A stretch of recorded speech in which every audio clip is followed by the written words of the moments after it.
So we're going to talk about opening statements. How Yep. how important is the opening statement in trial? And more importantly, what's the research show on the numbers? So opening statements are critically important. They are the most important phase of the trial. The reason being is that all of the research out there, and it's north of, say, it's like 80 to 85%, whatever orientation that a juror has at the exit, so after both opening statements, whatever verdict orientation that they have at that moment, 80 to 85% of the time they stick with it, no matter what. So it's critically important, right? So they never move, they never waver. So and what they do is that they selectively choose the information, right, that they use to support that orientation and disregard information even that's counter to that point. And it's an interesting psychological component, but we see it all the time. I have at a case, we do tons of shadow juries. We see it in our shadow jurors all the time.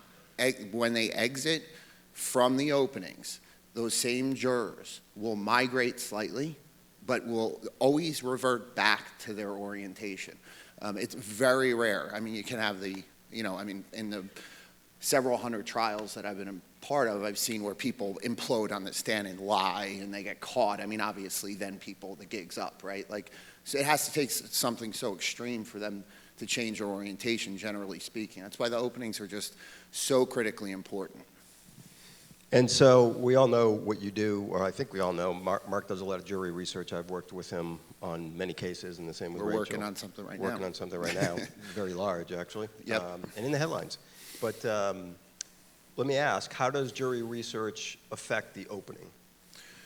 So, I mean, jury research, obviously affects the case as a whole, but from my perspective, many of the cases, for example, I mean, the cases that there's a good shot that we're trying the case down the road that we're working on, right? There's a real good shot. So from the beginning, I'm focused on the opening, how is that going to work? How's it going to play out? What's our narrative? Jury research helps us. It not only shapes the case, but what it really shows from the analytics, right? What moves the needle? What doesn't move the needle, right?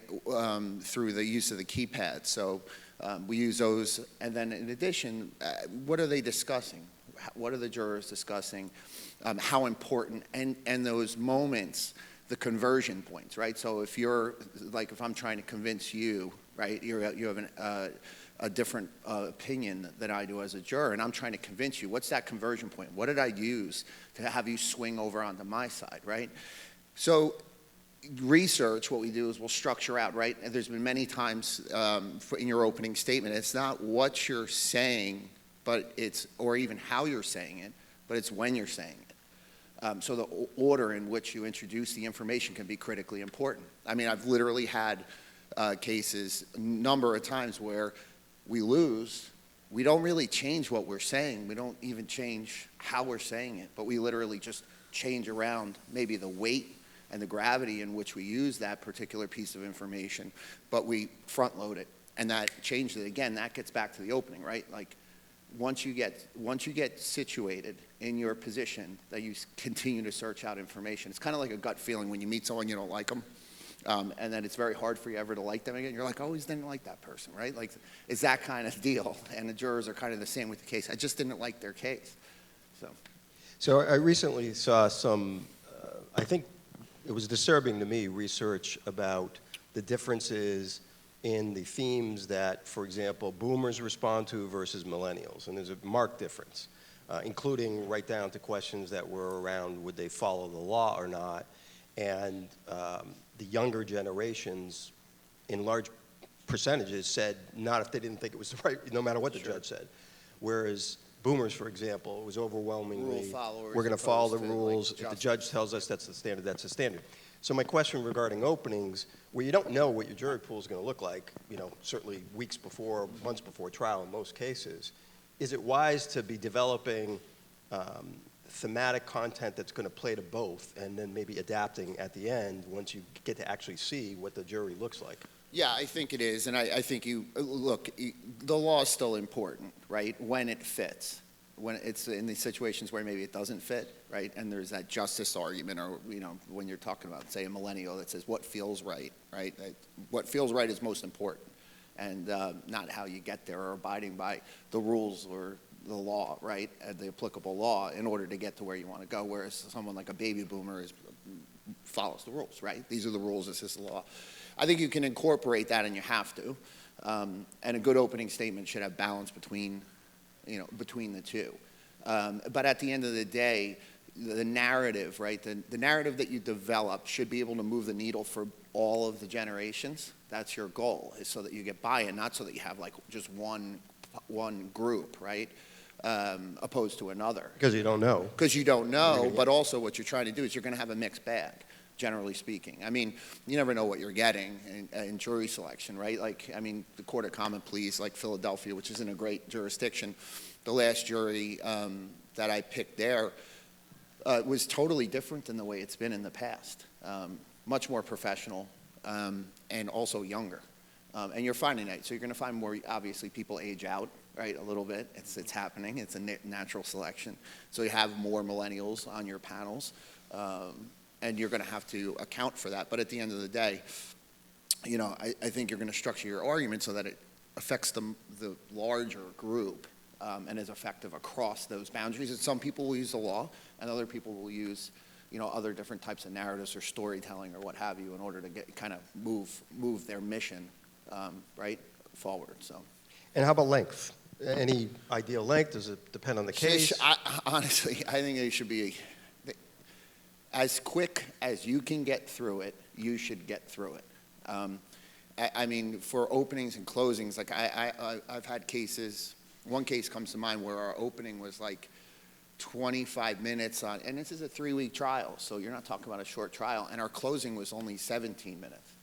But the other side went for 2 hours each time. They lost. So it's not always the length. I think shorter. The shortest and quickest way that you can get in there and out of there. You know, look, 45 minutes, yeah. I mean, anything that, for me, that exceeds 45 minutes, very generally speaking. Even in a trial, like I had a 7-month-long trial, and they were like, we're going to go for 3 hours. It's like, oh my God, are you going to go for 3 hours? Like, no. Like, there's no reason to, especially because the testing that we did, you know, that's one of the benefits of testing, right? It's short. You have to condense your case. It's like, we should be able to, they're going to be here for 7 months. They're going to hear it all, right? What we need to do is we need to convince them in the quickest way we can get to that and get out of there. They'll remember, just because you have content, like just because you add more time and content doesn't mean that it's good or better content, right? So, and a lot of times it'll be more impactful. They'll remember it. Cross-examinations, we're not talking about that. But directs and cross during trial are very much the same. I've had these really long, drawn-out crosses or even directs, and they don't remember anything because it was too long. Whereas people were short, and they're like, I remembered every single piece of that, and you only use the stuff that scored you points. It's the same concept for your opening, right? Keep it short and kind of move on. So for me, it's no longer than 45 minutes, no matter how long the case is. If you can get it in a half an hour, 35 minutes, I mean, to me, that's impactful. You know, you can move through it fast. You have to be organized, and you can see it here, how they're organized, right? They have to get through it, they can get through it. So that's my personal feeling. But I've also won cases where we went for an hour and a half, okay? It's not like you automatically lose the case. But then if you're going to do that and you're going to go longer, there's reset moments. Usually you tell by TV shows are 20, 25 minutes, somewhere in that commercial break area, right? So what you want to do is if you're going to do that, every 20 minutes you need to reset the mechanism for the jurors with something. And what does that mean? Well, like in the sense of like there's an intermission, right? So you verbally or in some way, you know, I've even had where we said, okay, I'm done with this section. I don't know if you want to stand up or not, or if you know, I know a few of you through jury selection had some issues with your back. If you want to stand up, this would be a good point. I'm about to move into something else. That, like incorporating those types of things. Maybe it's a slide, maybe it's what have you, but you want to move and sort of identify that so it resets them. And, you know, for example, even with directs or cross, there'll be times where we have to admit documents, and that's just a procedural thing. It's like you can check out now. You don't have to pay attention to this. Actually telling the jury that this is just going to be procedural. I'm going to spend the next hour going through these because I got to get in a minute. It's the only way to do it. And literally, we've used that repeatedly. And then circle back 5 minutes at the end, just beat them up again just to remind them, stuff like that. That's how you reset the mechanism, so to speak, through openings Well, thank you very much. All right. Appreciate the insight. Thank you all. Thank Give you. it up for my partner, Mark. My partner, Mark Calzaretta. We went to high school together. If you didn't know, don't worry. We got people for that, Mark. We got people for the chairs.